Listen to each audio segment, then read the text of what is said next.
Assalamualaikum warahmatullahi wabarakatuh.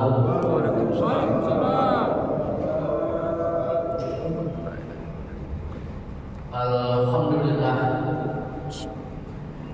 Alhamdulillah laqad khalaqnal insana fi ahsani taqwim.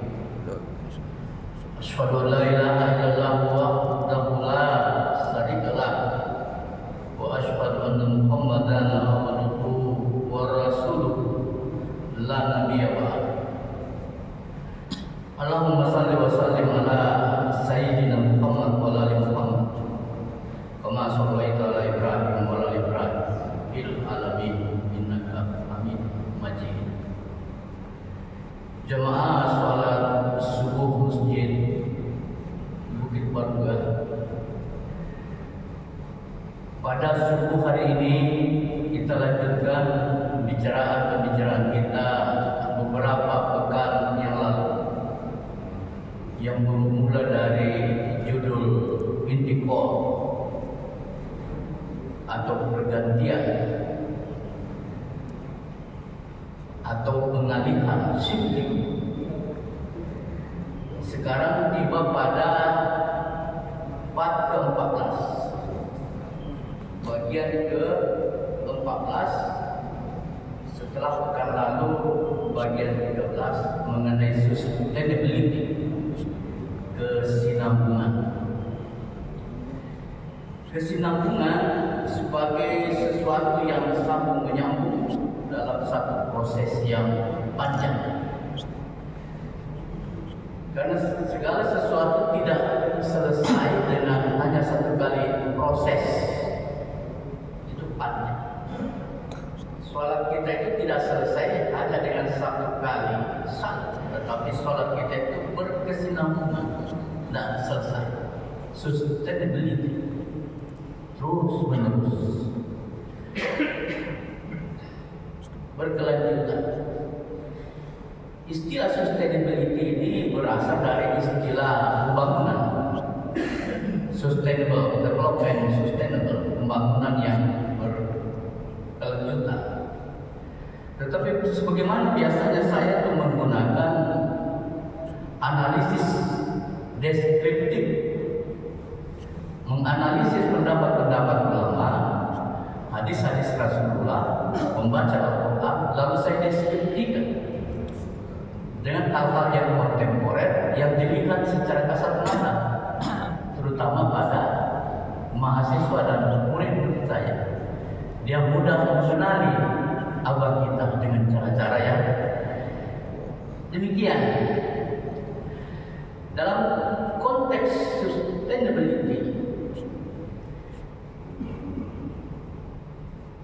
itu terus menerus dan pasti akan berakhir. Pasti berakhir. Itulah sebabnya pada pengalihan hari ini diberi judul kumulasi, kumulatif. Jadi setelah proses yang panjang itu saling berganti, sambung menyambung, berkumulasi, satu kumulasi.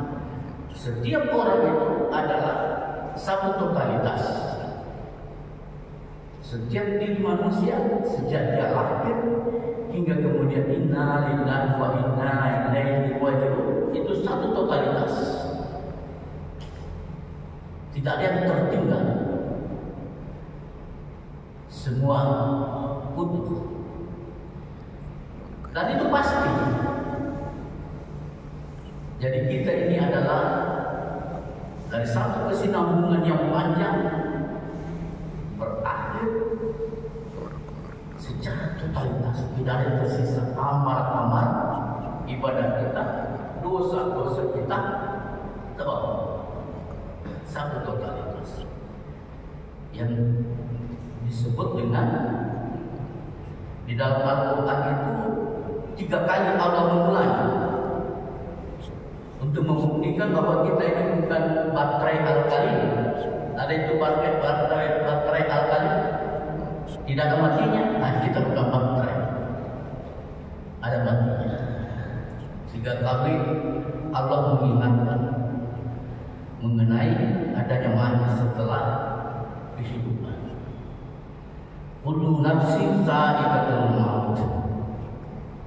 Pertama itu ada di dalam surah Al-Imran, surat ketiga ayat 185.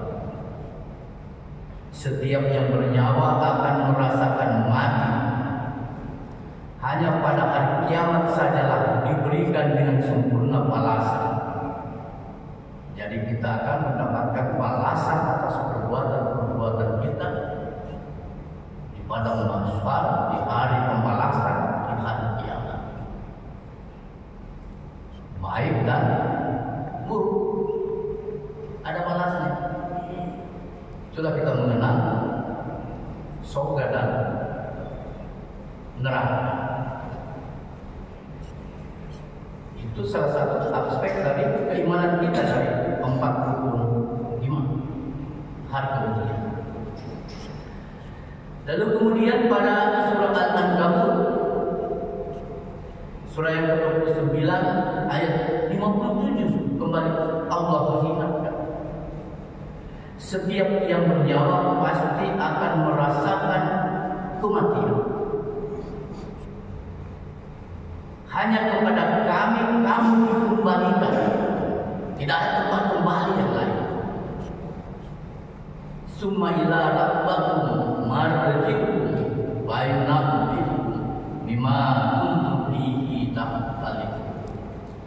Hanya kepada Allah kita semua akan dikembalikan. Ada teman diskusi saya dulu, tetangganya Pak Romlah, ya, tetangganya beliau. Ya, ketika membahas ini dia katakan bagaimana cara kembali. Sudah jelas kita akan kembali, kita dikembalikan, tapi dia bertanya bagaimana cara kembali. Nah, perlu kita simak masing-masing bagaimana cara kembali. Lalu kemudian di Al-Anbiya surat ke-21 ayat 35. Setiap yang bernyawa akan merasakan kematian. Kami menguji kamu dengan keburukan dan kebaikan. Kematian itu adalah ujian. Ahasiban nasu ayyutraku ayyaqulu amanna wa hum la yuqinun. Janganlah orang itu mengaku bahwa dia beriman lalu selesai. Orang beriman itu diuji, dan ujian itu ada ujian kebaikan, jabatan, kekayaan, kesenangan, ujian semua. Begitu juga dengan keburukan, ujian semua. Wallahu, hanya kepada Allah semua kita dikembalikan.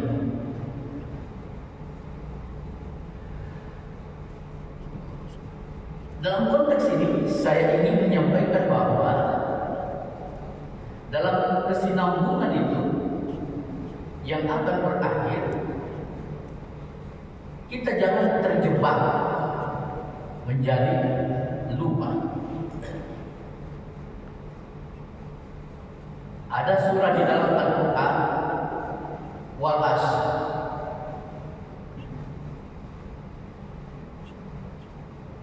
Dalam kitab Anwarul Quran Tafsir,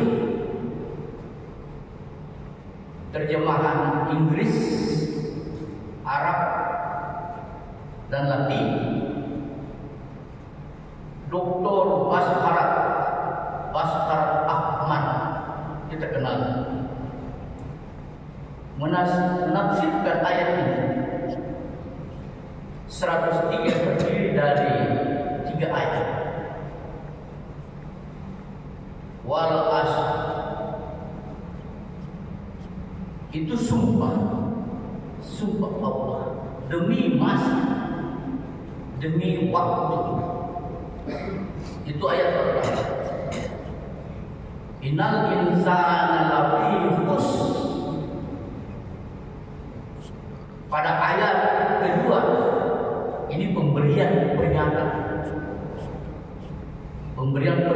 sungguh manusia dalam kerugian. Jadi 3 ayat tadi demi masa. Ayat kedua, sungguh manusia dalam kerugian. Ayat ketiga, memberikan harapan. Disinilah kita bertengger. Allah memberikan harapan setelah ada ancaman mengenai waktu yang berlalu lurus, tidak bisa kembali. Itu merugi jika tahap-tahapnya kita tidak ikuti ritmenya. Ayat ketiga dari surat ini, Wal-Asr, ada harapan yang diberikan Allah.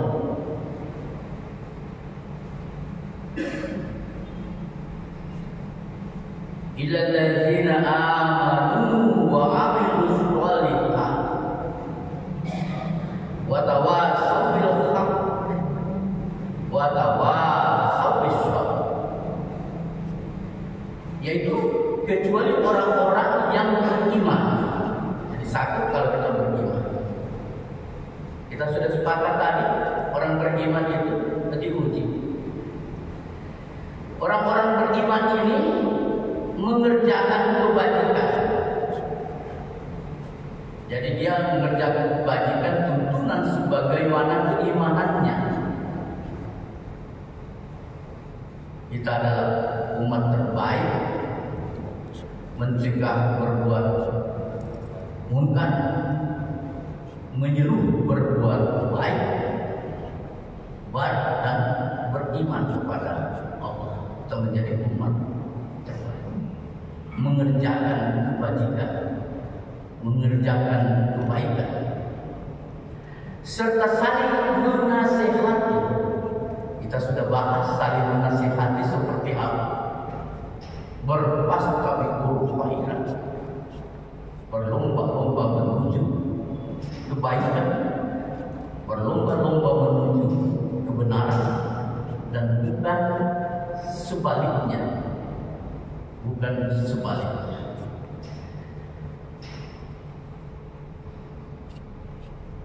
Mengerjakan kebajikan secara berfastabiqul khairat. Wa qul ya'malu fasayarallahu amalakum wa rasuluhu wal mu'minun pada surat Al-Nuna ila al-ghaib fayunabbi'ukum bima kuntum ta'malun. Kita berbuat disaksikan sesama mukmin. Jadi sesama mukmin itu menyaksikan perbuatan kita, dan di situ berfastabiqul khairat. Disaksikan Rasul. Kalau disaksikan Rasul, perbuatan kita itu berdasarkan hadis-hadis yang terakhir Al-Quran. Dan Allah paham melihat apa yang kita kerjakan. Mengerjakan kebajikan, saling menasihati untuk kebenaran, dan saling menasihati untuk kesabaran. Jadi menurut ulama, memperjuangkan kebenaran itu harus dengan sabar. Tetapi ulama yang lain juga sepakat bahwa memperjuangkan kesabaran, mewujudkan kesabaran itu juga satu perjuangan. Jadi mewujudkan kebenaran satu perjuangan, mencapai kesabaran satu perjuangan, mewujudkan kebenaran dengan kesabaran ada lapisan-lapisan daripada perbuatan-perbuatan yang benar, mewujudkan yang hak, mencegah yang batil. Dalam konteks peralihan ini yang tadinya berkesinambungan, berkumulasi, kemudian berakhir pada inna lillahi wa inna ilaihi raji'un, kullu nafsin za'iqatul maut, itu berakhir. Ada masa kita dalam kumulasi, dalam waktu yang panjang itu, ada masa yang disebut melakukan introspeksi, muhasabah. Biasa itu kita duduk-duduk di rumah, Kita perhatikan tembok kita, ada noda-noda. Kita perhatikan halaman kita, ada kotoran-kotoran. Kita bersihkan. Introspeksi. Kita introspeksi diri kita, melihat ke dalam diri yang disebut muhasabah. Bacalah kitab. Jadi kita membaca kitab kita, dan menurut ulama diri kita adalah kitab. Jadi setelah kita membaca kitab suci kita, kita baca diri kita. Apakah serasi? Apakah sesuai? Apakah cocok? Jika tidak, lakukan muhasabah, introspeksi, berdoa. Iqra kitab. Apa binafsika al-yawma alaika hasibah. Cukuplah dirimu pada hari ini menghisap dosa-dosa sebelum Allah menghisap. Aku quli hadza wastaghfiruhu innahu